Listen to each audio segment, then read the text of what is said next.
All right. Hi, everyone. Welcome to Mindgasms.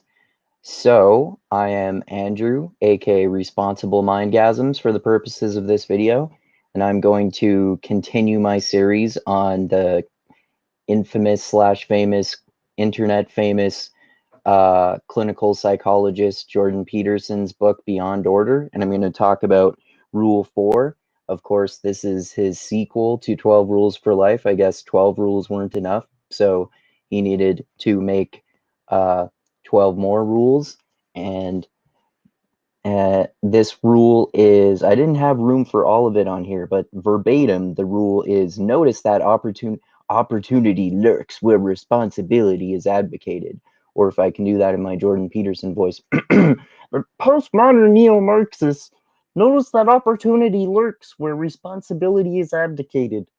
And I often criticize Jordan Peterson, but I actually like this rule for the most part, and I decided to do some idea sex, of course, the great term from mixed mental arts led by the Emperor, aka Brian Callen, and basically noticing basically a reflection of this sort of sentiment in the ancient Greek Stoic philosopher Epictetus's work, and basically talk about a similar maxim in his book called The Art of Living, which is a collection of The Art of Living, the classical menu on virtue, happiness, and effectiveness, which is a collection of his writing and opinions written posthumously. And as you can see in the thumbnail for this video, probably before you clicked on this, Epictetus was a slave who ended up becoming freed and then became a philosopher. So yeah, I'm going to just show a bit of a clip here with Jordan Peterson talking about how much he loves responsibility. He gets kind of carried away with it because he doesn't seem to use his psychological expertise to see the problems with workaholism. And I've had that problem myself before, and many others do. But anyway, we'll get into that in terms of responsibility and within the context of this rule, and how it is similar to what Epictetus was talking about over 2,000 years ago. All right, here we go. Dr. Peterson, good to have you on the program. Thank you very much. With the popularity of your book and your YouTube lectures, you're obviously tapping into something that nobody else is tapping into at the moment. What is that? That's an exaggeration. Obviously, there are a hell of a lot of self-help people, and he is one of them, but he's really, really fucking famous. Probably primarily because young men need some sort of father figure if they lack discipline and need some direction in life. It's partly responsibility.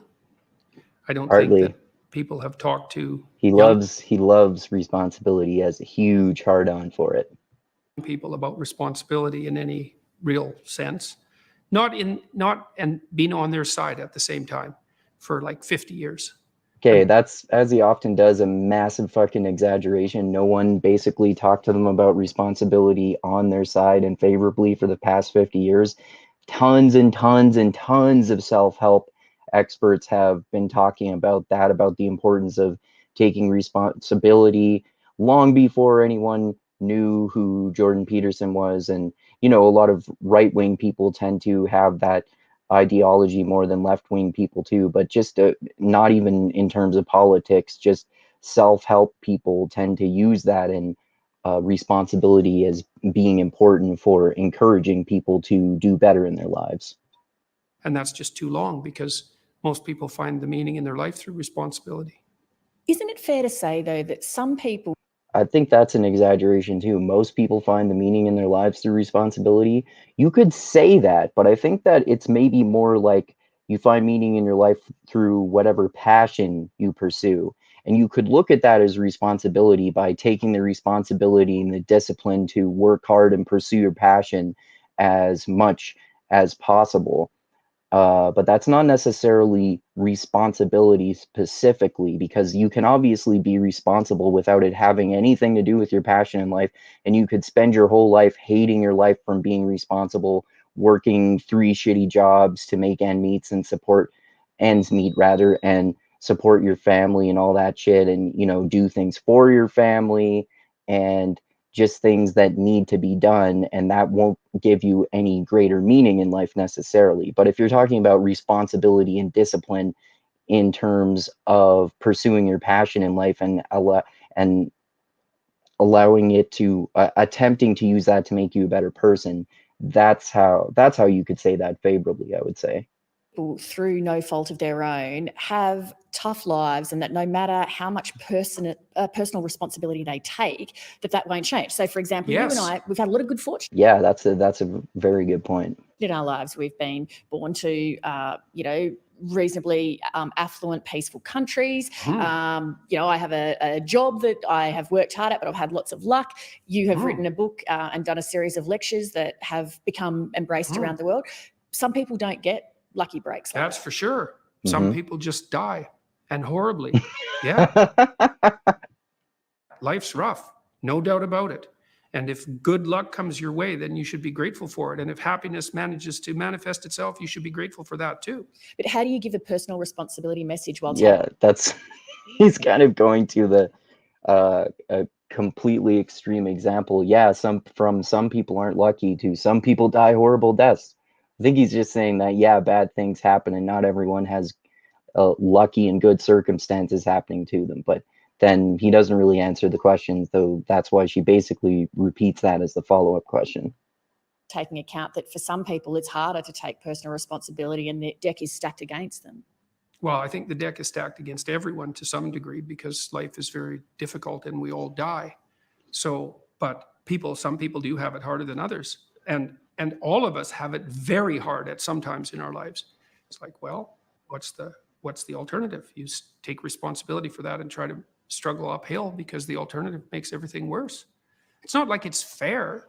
Yeah, I like how he said struggle uphill there. That's why I put the image that I put in this thumbnail of someone carrying a block uphill on their back. It's similar to the myth of Sisyphus, which people have heard before, and I think Jordan Peterson has talked about before, about how Sisyphus basically just spends his entire life rolling a giant boulder up a hill and then letting it fall back down, only to do it again. And it's similar to how Jordan Peterson talks about you just gotta pick up something as heavy as you can lift and carry it as far as you can. Just that simple act of discipline can help you find meaning in life. And I appreciate that too, because you can find meaning in hard work, like if you're working out or pursuing your passion or something like that. But there's more to life than responsibility, of course. I know perfectly well that people have brutal lives. I've been a psychotherapist for 20 years. I've seen things you can't imagine, horror shows that you can't fathom, and people who have been hurt in so many ways, so many dimensions. It's like, bitter? Should they be bitter? Should they be resentful? Should they become violent? These things don't help. They have to struggle uphill despite their excess burden. Yeah, I like that too, actually, because it's similar to the Stoic mindset that I was referring to, in that, life fucking sucks sometimes, but if you struggle through it and keep going in spite of that, then you'll get through it and life will become better and life will become bad again, but you have to fight for those good moments. So that is actually a good point, I think. And it's responsibility, not guilt. It's not necessarily their fault. That's not the point. That's a good point. The clarification that he made. Taking responsibility doesn't mean that your bad circumstances are necessarily your fault. Even if they're completely not your fault, it's a good idea to struggle through them and to try to make life better for yourself. I think that's good. I've been seeing a trend, particularly in the United States, but also here in Australia, where there has been an erosion. Okay, I think we'll stop there because they get into the whole free speech issue and stuff, which I've talked about a lot and he's talked about endlessly, but it's not really relevant to this video. But anyway, yeah, I think that's a good rule. Notice that opportunity lurks where responsibility is abdicated, and if you you can see areas in your life where maybe you're not working hard enough about something, or you're pursuing a passion but you're not working hard enough at it. Maybe you want to publish a book. I've experienced that before, but it takes a lot of work, and I know it takes a hell of a lot of work and tons of fucking hours to publish a book, so you have to devote the time to doing that. Or if you want to get into better shape, you have to spend some time working hard in the gym to get to that. And maybe you want to afford a family vacation, or you're in desperate, dire financial circumstances, and you'll lose your house if you don't make more money, so maybe you need to work a third job or some shit. There's definitely merit to that, but the only bad thing, as I said, is that he doesn't seem to use his psychological expertise, Jordan Peterson, to see that too much responsibility can be a problem too, and you can become a workaholic, and it can stress you out if you don't complete enough, even if you worked all day long, and that can cause psychological issues. So there's a balancing act that needs to be done there for sure. But anyway, I'll just read a few parts here from Epictetus's book, The Art of Living, that I think is a similar maxim to Jordan Peterson's rule. Notice that opportunity lurks where responsibility is abdicated. So I'll just read a little bit of it here. Never depend on the admiration of others. There is no strength in it. Personal merit. Oh, sorry, I didn't say what this merit is called, did I? It's called create your own merit. Never depend on the admiration of others. There is no strength in it. Personal merit cannot be derived from an external source. It is not to be found in your personal associations, nor can it be found in the regard of other people. It is a fact of life that other people, even people who love you, will not necessarily agree with your ideas, understand you, or share your enthusiasms. Grow up. Who cares what other people think about you? I love that, especially the last part. Who cares what other people think about you? I mean, it that's a balancing act too, because if everyone around you in your entire life thinks you're an asshole, then maybe you're probably a fucking asshole. But a lot of people, a lot of us care way too much about what other people think about us, and that can be a problem too. I know I had that problem a lot more when I was growing up too. I was all nervous and endlessly obsessing about what other people would think about me, so it prevented me from being my true self. And a lot of people probably experiencing that in high school, especially. So it is a good philosophy. Who cares what other people think about you, to not care about it so much and try to be your true self. Create your own merit, as Epictetus says. Do your own useful work without regard to the honor or admiration your efforts might win from others. There is no such thing as vicarious merit. That's hard to do too, especially like in this YouTube world. And I know Jordan Peterson has gone through this before because he's fucking tremendously popular, of course. You shouldn't do things just because they're popular, and people praising you should not be what pleases you. What pleases you is whether you're satisfied with the work that you did. And then I'll just go to the end here. Epictetus says, you can be justifiably happy with yourself and at ease when you've harmonized your actions with nature by recognizing what is truly your own. Yeah, if you acknowledge that it's you who have put in the hard work to something, and you've accomplished something, and you know that you did your best, then even if it's not perfect, you can feel proud of yourself. And that's how doing hard work can create meaning and help you feel better about yourself and live a more meaningful life. So yeah, like I said, I like the similarities between ancient Stoic philosophy, and also I'm not as much of a fan of Stoicism as I used to be, particularly because they were rationalists, and I've learned the profound errors of rationalism, because humans are, like, biologically, we do not behave rationally. We act we basically start with our intuitions, and then we rationalize forward from that, which that doesn't mean we should just go on our feelings all the time, but we should recognize our feelings and know that we're not being rational. So you can't just be rational all the time about your decisions. And as people make that assumption in economics and politics and stuff, whereas that's not how people actually behave. So, and that's another aspect of Stoicism that I don't like as much anymore, which is similar to what I don't like about Jordan Peterson in terms of this rule, which he's always talking about discipline and responsibility, and those are really important. I love those. I love working out, working hard, going to the gym and stuff.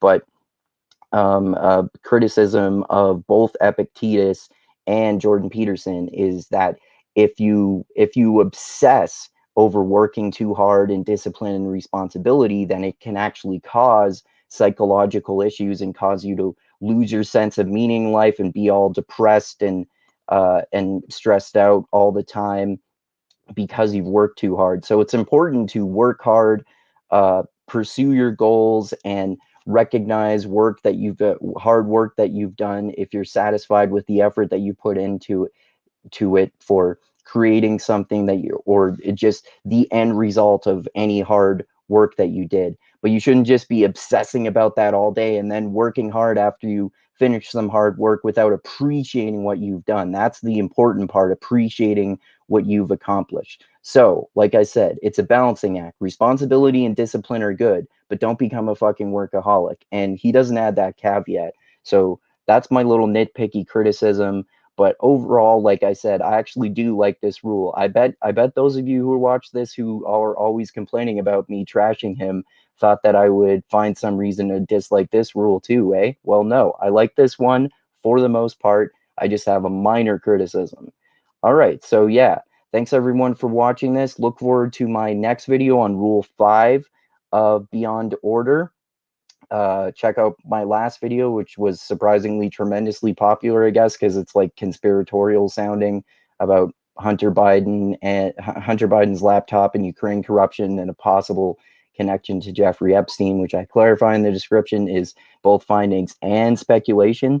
Also, look forward next weekend to hopefully we'll finally be doing that movie chat that I was going to do with my friends Dusty and Chris about Taxi Driver, the famous 70s movie directed by Martin Scorsese and starring Robert De Niro, which is basically the first movie about incels and mass shooters, and there's stuff about underage prostitutes and all kinds of dark shit in that movie, like PTSD and the Vietnam War.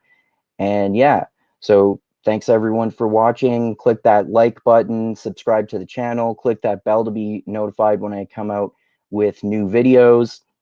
I'll continue this book series, like I said, and my next video on a book after this will be continuing my series on Slavoj Žižek, the Hegelian / Lacanian / Marxist philosopher's book called Less Than Nothing. And then also, before I do that video, I'm going to do another kind of solo reaction video to Sam Cedar and those fucking cringy lefties on the Majority Report literally calling Joe Rogan a grifter because he supposedly changed his mind on UBI or universal basic income, which I think is fucking ridiculous.